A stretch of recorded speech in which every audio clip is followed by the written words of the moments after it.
प्यारे बच्चों, आपका दिन मंगलमय हो।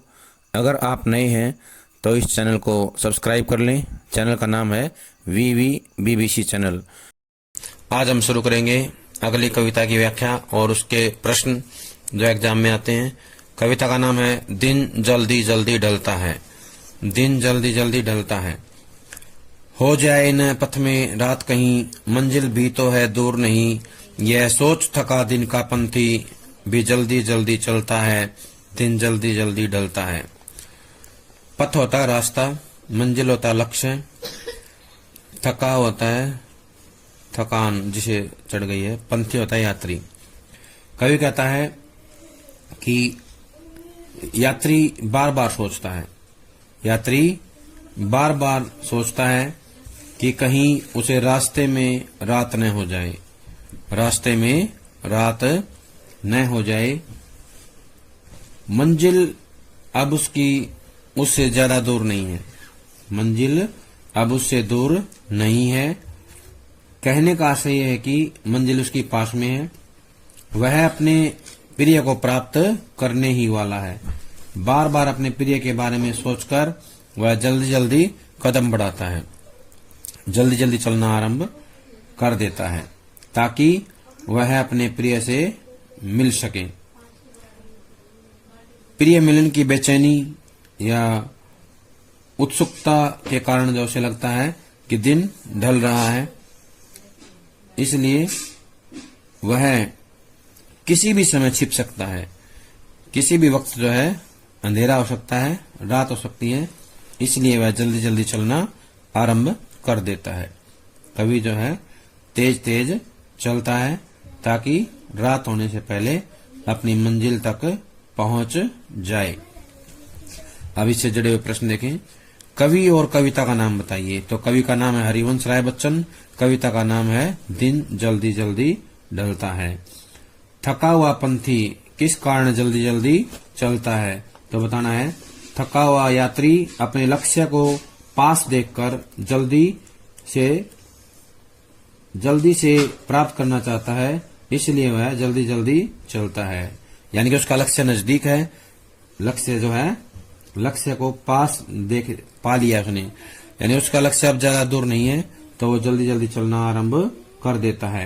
अगला प्रश्न है पंथी किस आशा से प्रेरित होकर जल्दी जल्दी चलता है? कौन सी उम्मीद है? तो बताना है पंथी के मन में यह आशा उत्पन्न हो चुकी है कि उसकी मंजिल पास आ चुकी है, इसलिए अब जल्दी से उसका प्रिय मिलन होगा, इसलिए वह जल्दी जल्दी चलता है।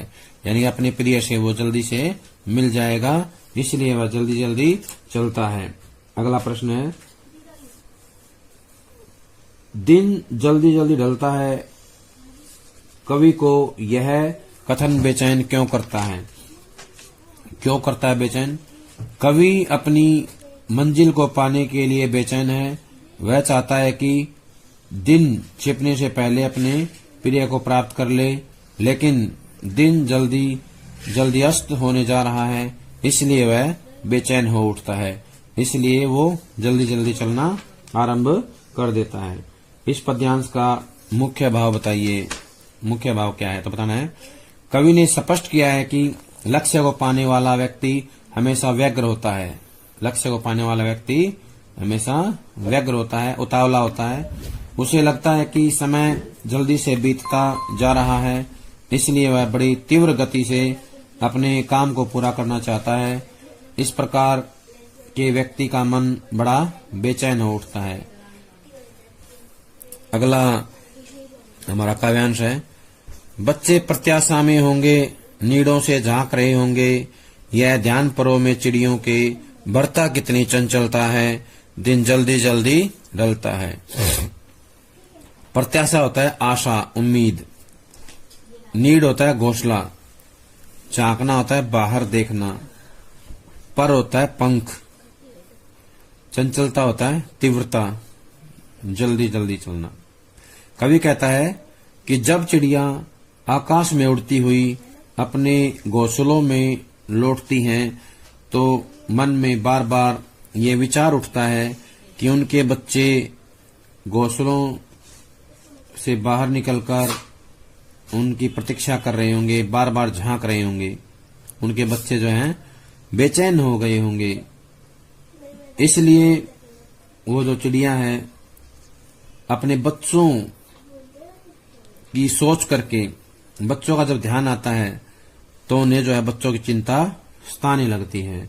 इसलिए वे तीव्र गति से जल्दी जल्दी से जो है पंखों को फड़फड़ाते हुए, पंखों को जो है ज्यादा जल्दी जल्दी जो है चलाते हुए अपने घोंसलों की तरफ बढ़ने लगती हैं। उसके मन में भय सताता रहता है कि कहीं दिन न छिप जाए, इसलिए वह तीव्र गति से उड़ने लगती हैं और ज्यादा तेज गति से उड़ना शुरू कर देती हैं। इससे जुड़े हुए प्रश्न देखें। बच्चे किस आशा से नीडों से झांक रहे होंगे तो बताना है। चिड़िया के बच्चे इसलिए घोंसलों से बाहर झांक रहे होंगे कि उनकी माँ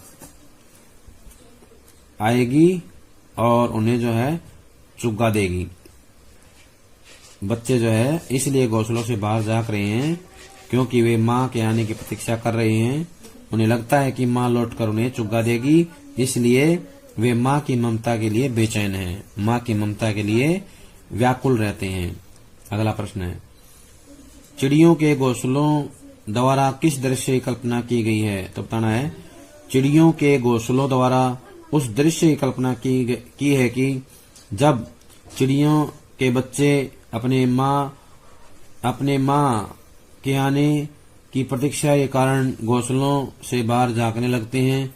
एक ओर उनके मन में माँ की ममता होती है और दूसरी ओर वे भूखे होते हैं। बच्चे इसलिए झांक रहे हैं नीडों से क्योंकि वो भूखे भी होते हैं और उनके मन में माँ के प्रति ममता भी होती है। चिड़ियों के पंखों में चंचलता क्यों उत्पन्न होती है तो बताना है। चिड़िया अपने बच्चों से शीघ्र मिलना चाहती है। बच्चों की ममता उन्हें पुकारती है। वे शीघ्र ही बच्चों को भोजन व सुरक्षा देना चाहती हैं, इसलिए उनके पंखों में चंचलता उत्पन्न हो जाती है। तो बताना है कि बच्चों के कारण जो उनके पंखों में चंचलता उत्पन्न होती है, जब उन्हें बच्चों का ध्यान आता है तो वो जो है जल्दी जल्दी उड़ना शुरू कर देती हैं और अपने बच्चों से जल्दी मिलना चाहती हैं। उन्हें बच्चों की ममता जो है बुला रही है, पुकार रही है। अगला प्रश्न है, चिड़िया को क्यों लगता है कि दिन जल्दी जल्दी ढल रहा है तो बताना है। चिड़ियों के मन में बेचैनी है, वे जल्दी जल्दी अपने बच्चों के पास पहुंचना चाहती हैं, परंतु उनकी मंजिल दूर है। इसी बेचैनी के कारण उन्हें लगता है कि दिन जल्दी जल्दी ढल रहा है, दिन जल्दी जल्दी ढल रहा है। अगला प्रश्न है, इस कविता द्वारा कवि क्या संदेश देना चाहता है तो बताना है।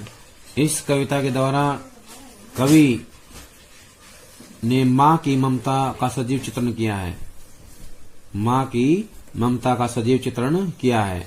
वात्सल्य और प्रेम के कारण ही बच्चों का मन बेचैन हो उठता है।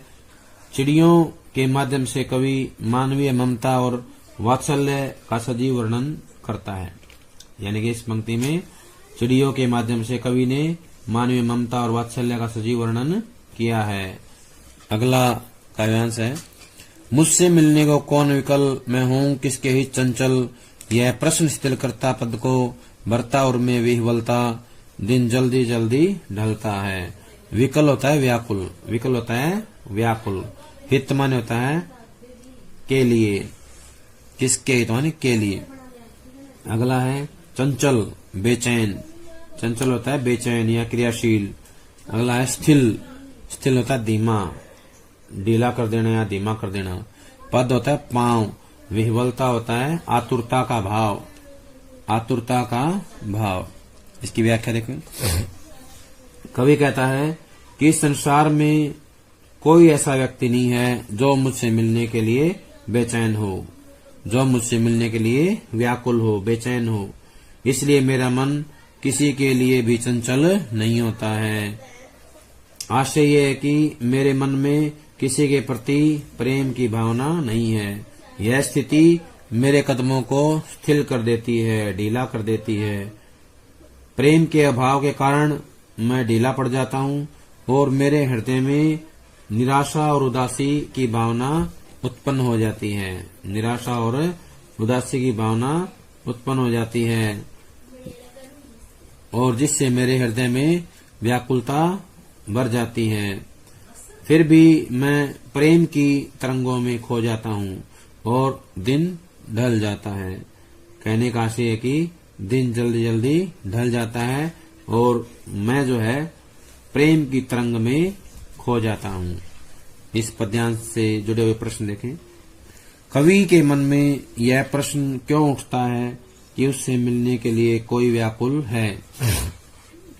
कोई व्याकुल है। कवि अब अकेला रह गया है क्योंकि उसका प्रिय उसे छोड़कर चला गया है, इसलिए वह सोचता है कि उससे मिलने के लिए कोई व्याकुल नहीं है। कोई व्याकुल नहीं है।